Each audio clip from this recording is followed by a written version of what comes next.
नमस्कार दोस्तों, मैं सीए सौरभ सक्सेना और स्वागत करता हूं आपका हमारे इस YouTube channel CA Saurabh Saxena में, जहां हम बात करते हैं गवर्नमेंट रजिस्ट्रेशंस की, टैक्सेशंस की, गवर्नमेंट स्पॉन्सर्ड स्कीम्स की। और जैसे कि हमारी इस समय एक आईटीआर को लेकर सीरीज चल रही है, जहां हमने अपने पहले पार्टों में सीखा कि आईटीआर क्या होता है, आईटीआर 1 में कौन कौन से चेंजेस आए हैं, एचआरए की एग्जम्पशन कैसे कैलकुलेट होती है, ओल्ड से न्यू रिजीम या न्यू रिजीम से ओल्ड रिजीम कैसे कन्वर्ट करते हैं। और आज हम उसी का एक पार्ट लेके आए हैं कि अगर मैं न्यू रिजीम सेलेक्ट करता हूं, अगर मैंने न्यू रिजीम सेलेक्ट करी हुई है, तो क्या मुझे कोई भी प्रकार की डिडक्शन मिलती है या नहीं मिलती है। बहुत सारे लोगों को ये कंफ्यूजन है कि मैंने अगर न्यू रिजीम ली तो मुझे किसी भी प्रकार की डिडक्शन नहीं मिलेगी। पर दोस्तों, आज मैं प्रमुख, वैसे तो बहुत सारी हैं, पर प्रमुख ऐसी 5 डिडक्शंस के बारे में बात करूंगा जो भले ही आपने न्यू रिजीम ले रखी हुई हो फिर भी आपको मिलेगी। तो इससे पहले मैं आगे बढ़ूं, अगर आपने हमारा चैनल अभी तक लाइक, शेयर या सब्सक्राइब नहीं किया है तो लाइक करें, शेयर करें, सब्सक्राइब करें, ताकि हम आपके लिए ऐसी वीडियोस ला सकें। तो दोस्तों, आज का वीडियो बात कर रहा है कि अगर आपने ओल्ड रिजीम ले रखी है तो फिर आप एटीसी, एटीसीसीडी, एटीजी सारी डिडक्शंस क्लेम कर सकते हैं। पर सवाल ये उठता है कि अगर मैंने नई रिजीम में ले रखा हुआ है, या तो मैंने नई रिजीम ऑप्ट कर रखी हुई है या मैंने ओल्ड से न्यू रिजीम में कन्वर्ट कर लिया है, तो क्या कोई भी प्रकार की डिडक्शंस मेरे लिए अवेलेबल है? तो जवाब है हाँ।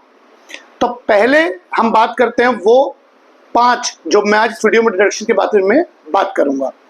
सबसे पहले आता है स्टैंडर्ड डिडक्शन।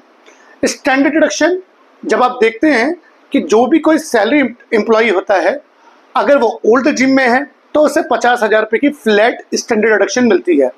और अगर उसने न्यू रिजीम ऑप्ट कर रखी हुई है तो न्यू रिजीम में भले ही उसने ऑप्ट कर रखी है पर उसको ये स्टैंडर्ड डिडक्शन मिलेगी ना केवल 50,000 रुपये, बल्कि न्यू रिजीम में आपकी स्टैंडर्ड डिडक्शन जो है वो 75,000 रुपये है।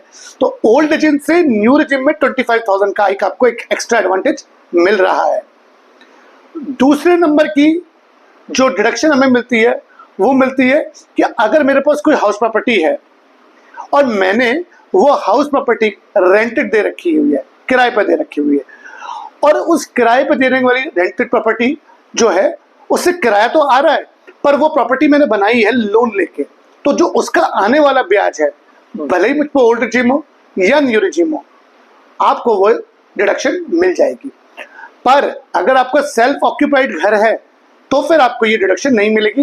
ध्यान रखिएगा, ये डिडक्शन केवल और केवल रेंटेड मकानों पे है जो कि आपने लोन लेके बनाया है। नंबर 3 की जो है वो है डिडक्शन कि आपको कोई भी खर्चा मिलता है जो कि आपके ऑफिशियल काम के लिए है, जैसे कि ट्रैवलिंग एक्सपेंडिचर है जो कि आपको ऑफिशियल काम के लिए मिला है, तो आप चाहे भले ही ओल्ड में हो या न्यू में हो, ये डिडक्शन आपको फ्लैट मिलेगी ही मिलेगी।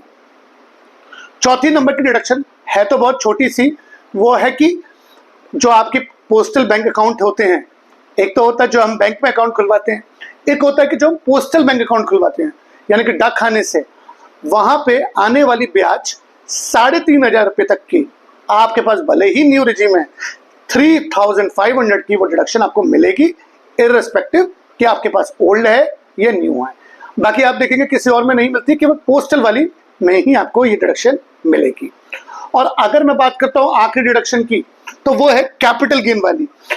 आपने अगर कुछ भी देखा हो कि आपने कुछ बेचा हो, आपने शेयर बेचे हो, आपने घर बेचा हो और आपके पास कैपिटल गेन हो रहा है, तो 54 से लेके 54, 54F, 54G, 54E, इनमें कैपिटल गेन बचाने के लिए आप अलग अलग जगहों पे इन्वेस्टमेंट करते हैं। आप शेयर बेच रहे हैं, आप घर खरीद रहे हैं, आपने एक घर बेचा और दूसरा घर खरीद लिया, आपने गवर्नमेंट के म्यूचुअल फंड्स में या फंड्सों में पैसा डाल दिया, तो आपका कैपिटल गेन भी वहां एग्जम्प्ट रहता है, उसमें किसी प्रकार की दिक्कत नहीं है।